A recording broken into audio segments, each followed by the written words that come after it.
Last words of the disciple Timothy before being stoned in the public square. The relentless sun of Rome scorched the ground beneath the feet of the restless crowd. The air was thick with whispers, expectations, and fear. Amid curious glances and the laughter of executioners, Timothy stared at the cross before him, its rough wood, the nails gleaming under the noon sun. It was the same fate as his master. Now was his turn. The echoes of the lashes still vibrated through his body, but his soul stood firm. The ruthless soldiers did what so many had done before. Time seemed to slow down. The words of Paul resounded within him. If we die with Christ, we will also live with him. But was he ready? The pain, the cross, the final breath. But before you continue, help spread the word of the Lord. Give this video a like and subscribe to the channel. Then something changed. The present dissolved like sand in the wind. His spirit was pulled back to a distant time. He had been there before, not as a martyr, but as a boy listening to the scriptures from his mother and grandmother in the quiet town of Lystra. That's where it all began. Now you will see with your own eyes Timothy's journey, what brought him to that moment, what made him stand firm to the end. If you're ready to discover it, follow me. But be warned, this story will change how you see faith and the cost of following it. Lystra was a modest city, marked by dusty roads and lively commerce beneath makeshift tents. Among its residents, a serene-faced woman guided a curious-eyed boy through the market corridors. Eunice, his mother, held his hand firmly, while Lois, his grandmother, watched with attentive eyes. From an early age, Timothy heard stories of the God of Israel.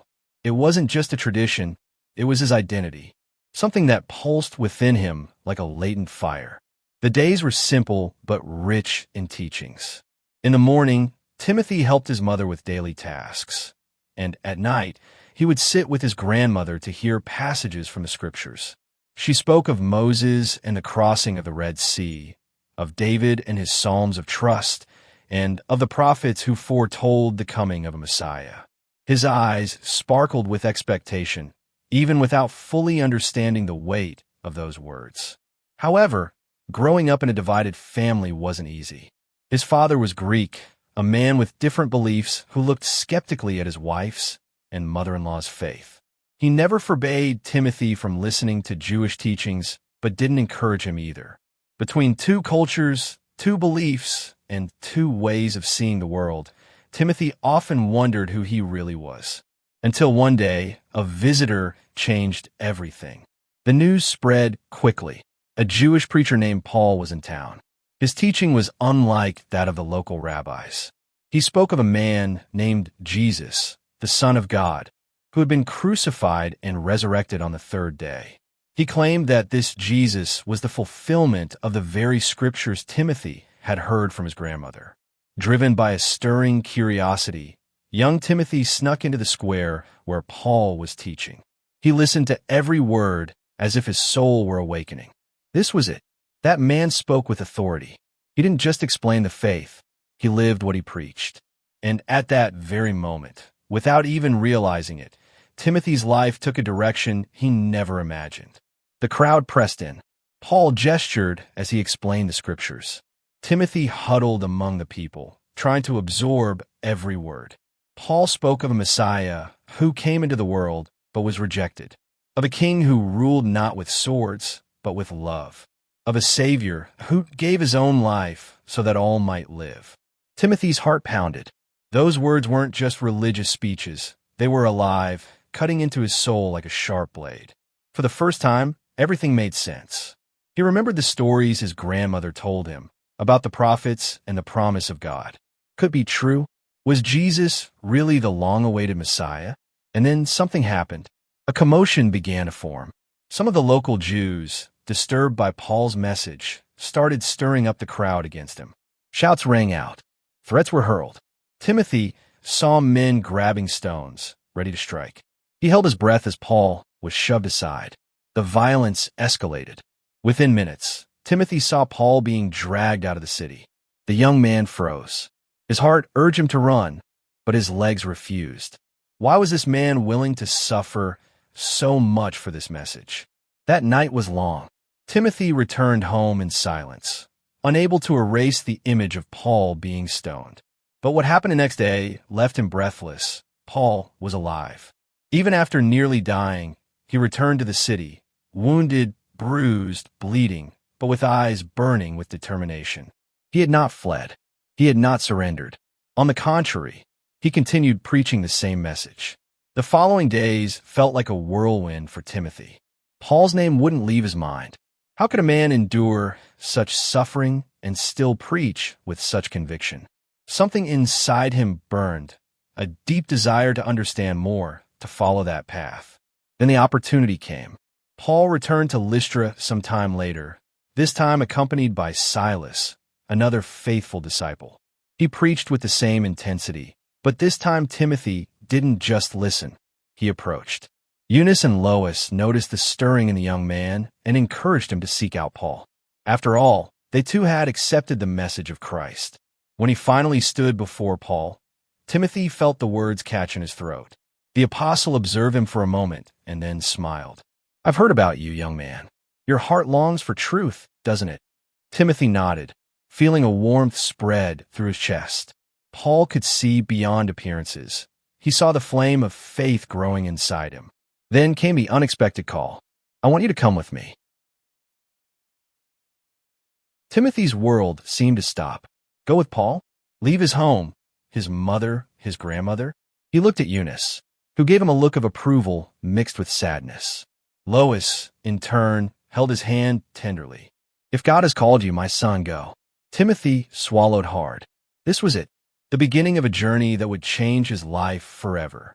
With his heart racing, he departed alongside Paul and Silas, unaware of the challenges that awaited him.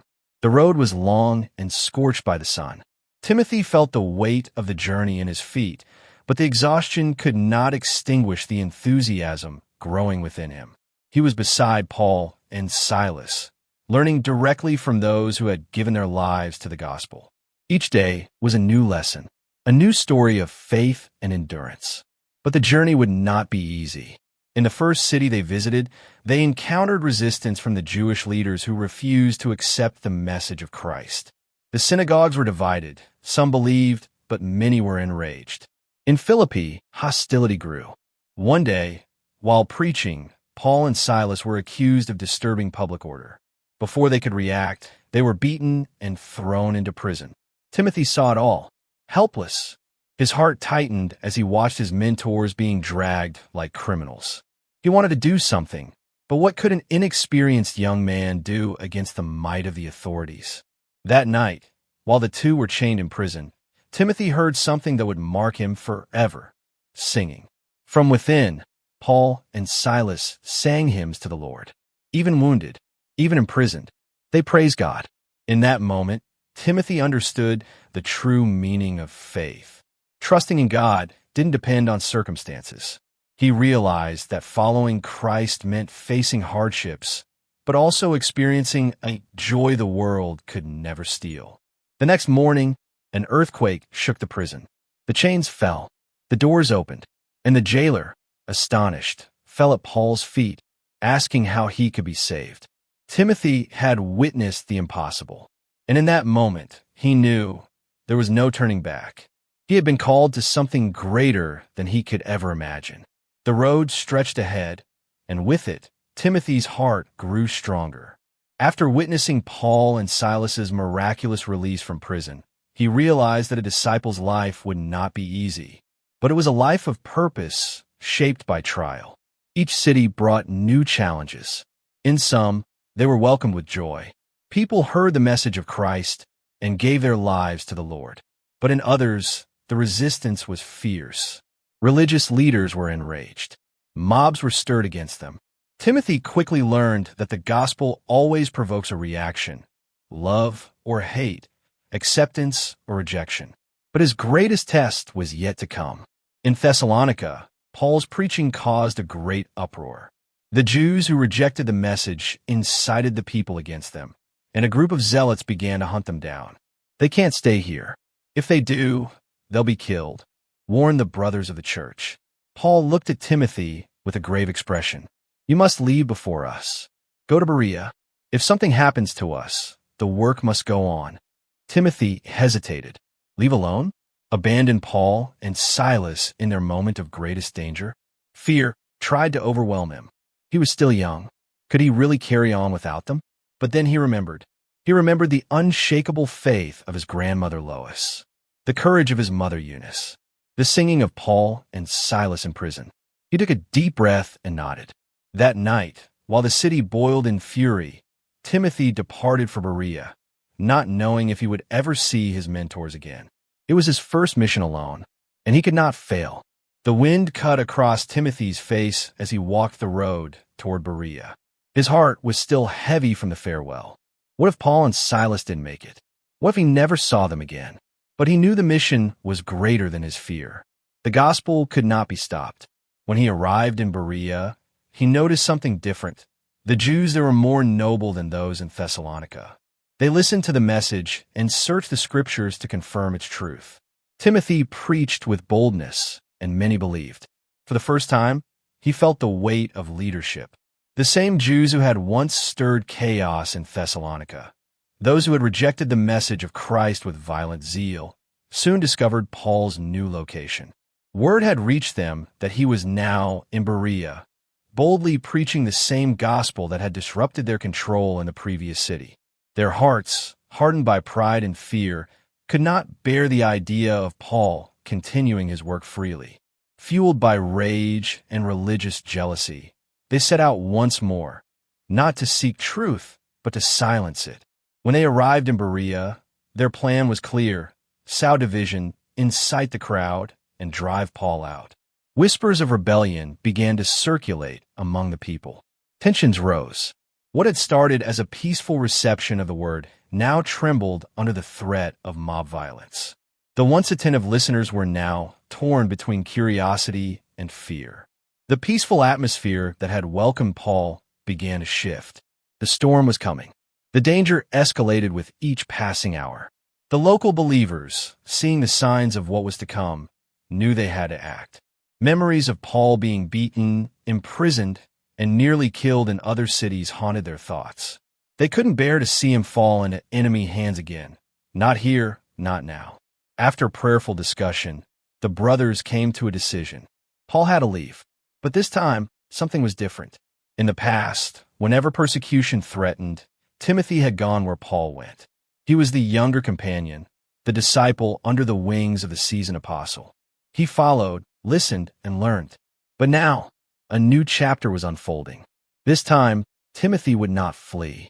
Paul, looking into his young disciple's eyes, saw the strength that had been forged through trials and truth.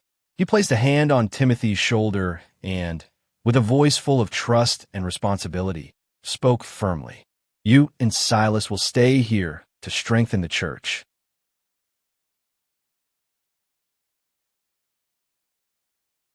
There was no tremble in Timothy's voice when he answered. There was no hesitation. His heart, though young, had matured through fire. He understood what was at stake, not just safety, but the souls of those who had just found light in a dark world. Paul departed quietly, escorted by the believers, while Timothy stood at the gate of the city, watching his mentor disappear into the horizon. He didn't weep. He didn't waver. Instead, he turned and walked back into Berea, not as a follower, but as a shepherd.